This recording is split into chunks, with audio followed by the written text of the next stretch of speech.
Hey everybody, welcome to the streets of Skid Row, right here live. This is a historic moment right now in our community because we have our first PhD from our positive movement. That's right. Let me introduce myself. Of course, I'm General Jeff, Skid Row community activist, also on the board of directors for the Downtown Los Angeles Neighborhood Council, and I'm known as the mayor of Skid Row. But enough about me. We also have the great OG man right here, Manuel Compito, who's a living legend right here in these streets. If you don't know, you better ask somebody about this man right here. And our special guest right here today, we have, when I first met him, he was Mike Powe. Now he's Dr. Mike Powe. So, you know, he met him, he was a student at UC Irvine, and now he's here to present his dissertation papers to OG and myself about what he did on Skid Row. Mike, what do you have to say to the people? Welcome to Skid Row again. All right, I appreciate you. I'm glad to be back. Absolutely. It's been too long. First of all, congratulations. I appreciate you. Thank you, sir. Man. So this is a house call, right?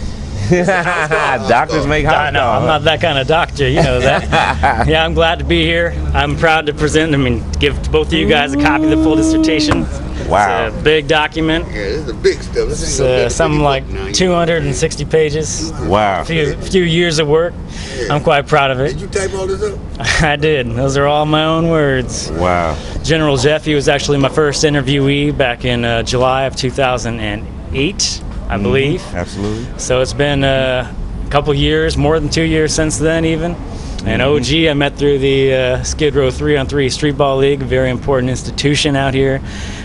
So initially this is a project about lofts. It was more about upscale development, but it became something so much more as I met these guys and learned about the positive things going on within the neighborhood, within the community, and the ways that the community is treated as something less than that by the city and by certain other agencies.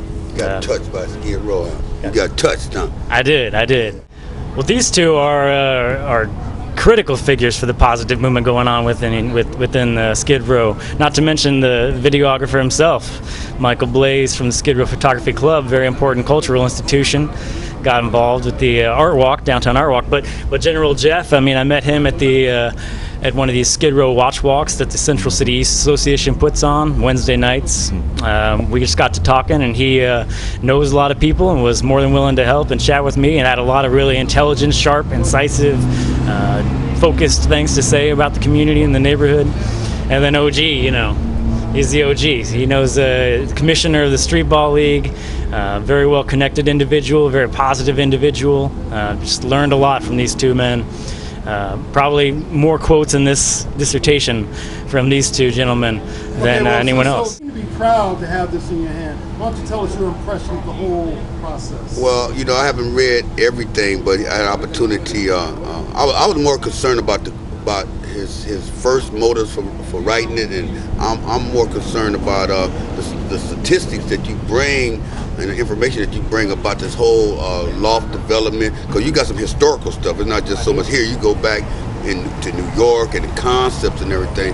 And so for me, I think I'm looking forward to reading it to get some viewpoints of what the other people think, what the city thinks, as opposed to what I think they think, to get some facts. So that's what I'm looking forward to, so that we can push this paper, because it's very thorough. And this is something else I'm really appreciative about this. We as residents have all long needed a study to justify the requests that we want when we talk about family units and parks and the need to have children here and that are safe for children, these type of things. So the city wasn't going to do the study. We never had the opportunity or the time and the resource to do the study. So what I'm really thankful for you for is bringing an independent study. I think the study is done beyond any kind of friendship. I think you try to be fair and impartial and look at all the different sides of it. So that's the most important thing I like about it, that it's comprehensive. So when I came out here, like I say, at first it was just about lofts and it was about the neighborhood's change. But learning about trash cans, about cleanliness, about toilets and the automated public toilets that replace the porta potties, learning about the Safer Cities Initiative and all these kinds of things. I think, and OG said it, I think I tried to really balance the different perspectives and not just listen to these two guys, even though I believe and agree with almost all of what they say, if not all of it entirely. But I talked to loft developers, I talked to city officials, but getting back to your question, the first time I saw people sweeping the streets and stuff, I mean, once you start to understand the depth of the structural aspects, the fact that there aren't enough trash cans, the fact that there isn't enough cleanup, the fact that there isn't community involvement, or at least not to the degree that there should be in the Safer Cities Initiative and the LAPD's work.